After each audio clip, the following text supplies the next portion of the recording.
नमस्कार दोस्तों, error channel में आप सबका बहुत बहुत स्वागत। इससे पहले के वीडियो में हमने नास्तिक दर्शन यानी जो वेदों को नहीं मानते हैं उनमें चार्वाक दर्शन, बुद्ध दर्शन एवं जैन दर्शन को पढ़ा। आज हम आस्तिक दर्शन जिसमें 6 दर्शन आते हैं, जिसे षट दर्शन भी कहा जाता है और यह वेदों को मानने वाले हैं, उनमें से एक दर्शन न्याय दर्शन को पढ़ेंगे। न्याय दर्शन के जो प्रवर्तक है वह महर्षि अक्षपाद गौतम थे और न्याय दर्शन को अक्षपाद दर्शन भी कहा जाता है।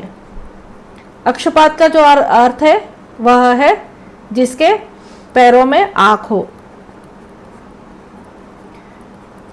यानी ऐसा व्यक्ति जिसके पैरों में आँख हो वह अक्षपाद कहलाता है। तो महर्षि गौतम जो है उसे अक्षपाद कहा जाता है। महर्षि गौतम दीर्घ तप करते थे। The founder of Nyaya system is Rishi Gautam called Akshapada eye footed and Dirgha Tapa long penance.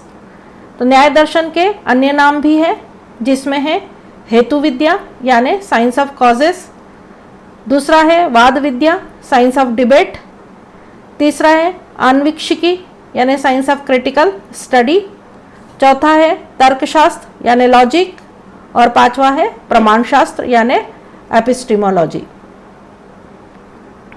तो न्याय का अगर हम व्यापक अर्थ देखें तो विभिन्न प्रमाणों की सहायता से वस्तु तत्व की परीक्षा न्याय है। और अन्य अर्थ जो है वह इस प्रकार है, जिन साधनों से हमें ज्ञेय तत्व का ज्ञान प्राप्त होता है उन्हीं साधनों को न्याय की संज्ञा दी गई है, अथवा जिसकी सहायता से किसी सिद्धांत पर पहुंचा जा सके उसे न्याय कहते हैं। प्रमाणों के आधार पर किसी निर्णय पर पहुंचना ही न्याय है। यह मुख्य रूप से तर्कशास्त्र और ज्ञान मीमांसा से संबंधित है।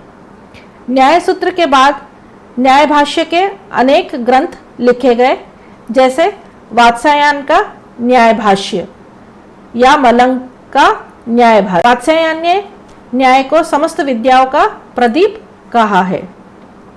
उद्धोत्तर ने न्याय वार्तिक नाम से ग्रंथ लिखा है। इसी तरह वाचस्पति ने न्याय वार्तिक तात्पर्य टीका लिखी है और उदयन ने न्याय वार्तिक तात्पर्य परिशुद्धि तथा कुसुमांजलि लिखी है। इसी तरीके से जयंत ने न्याय मंजरी लिखी है। भारत के अनुसार मेधातिथि और ऋषि गौतम विभिन्न व्यक्ति न होकर एक ही व्यक्ति है। न्याय दर्शन आरंभ में अध्यात्म प्रधान था, अर्थात आत्मा के स्वरूप का यथार्थ निर्णय करना ही इसका उद्देश्य था। तर्क एवं युक्ति का यह सहारा अवश्य लेता था, परंतु आत्मा के स्वरूप का परिचय इन साधनों के द्वारा करना ही इसका मुख्य तात्पर्य था। परंतु आगे चलकर न्याय तर्क प्रणाली में बदल गया, इसलिए तर्क प्रधान न्याय सूत्रों के रचयिता अक्षपाद गौतम को माना जाता है और न्याय दर्शन के जो मूल रचयिता है वह गौतम मेधातिथि को माना जाता है।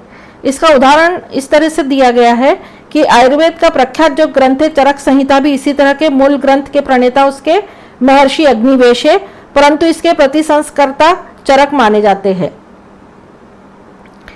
न्याय सूत्र भी इसी प्रकार अक्षपाद द्वारा प्रति संस्कृत ग्रंथ है। प्राचीन जो न्याय है यह महर्षि गौतम जिसके सूत्रकार है, जिसमें 16 पदार्थ का वर्णन है।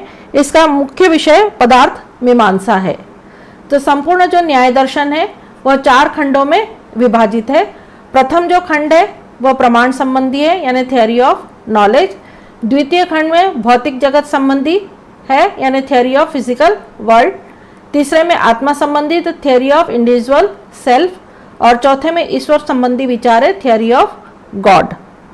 इसी तरीके से अगर नव्य न्याय को हम देखें तो नव्य न्याय का प्रारंभ गंगेश की चिंतामणि तत्व चिंतामणि से हुआ है और इसे प्रमाण मीमांसा भी कहते हैं।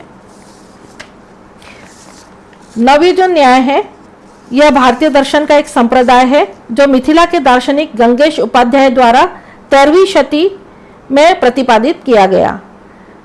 तो नव्य न्याय का प्रारंभ गणेश की तत्व चिंतामणि द्वारा हुआ।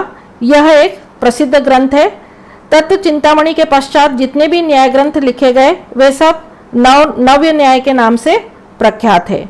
उन्होंने ऋषि गौतम के मात्र एक सूत्र प्रत्यक्षानुमानोपमान शब्दः प्रमाणाति की व्याख्या इस ग्रंथ में की है। यह न्याय ग्रंथ 4 खंडों में विभाजित है, प्रत्यक्ष खंड, अनुमान खंड, उपमान खंड और शब्द खंड। गंगेश उपाध्याय ने श्रीहर्ष के खंड खाद्यत नामक पुस्तक के विचारों के विरोध में अपनी पुस्तक तत्व चिंतामणि की रचना की। खंड खाद्यम में अद्वैत वेदांत का समर्थन एवं न्याय दर्शन के कतिपय सिद्धांतों का खंडन किया गया है। नव्य न्याय का प्रचार प्रारंभ में मिथिला में हुआ, वहां इसकी बड़ी प्रगति हुई, किंतु आगे चलकर इसने बंगाल को सुशोभित किया और बंगाल में इसके पठन पाठन का केंद्र नवद्वीप था। गंगेश उपाध्याय 13वीं शताब्दी के गणितज्ञ एवं नव्य न्याय दर्शन के प्रणेता थे। तो इसके साथ ही न्याय दर्शन से संबंधित प्रस्तावना यहाँ पर हम समाप्त करते हैं और अगले वीडियो में हम न्याय दर्शन के ज्ञान मीमांसा को पढ़ेंगे। तब तक के लिए नमस्कार। हमारे चैनल को लाइक करें, सब्सक्राइब करें, शेयर करें। धन्यवाद।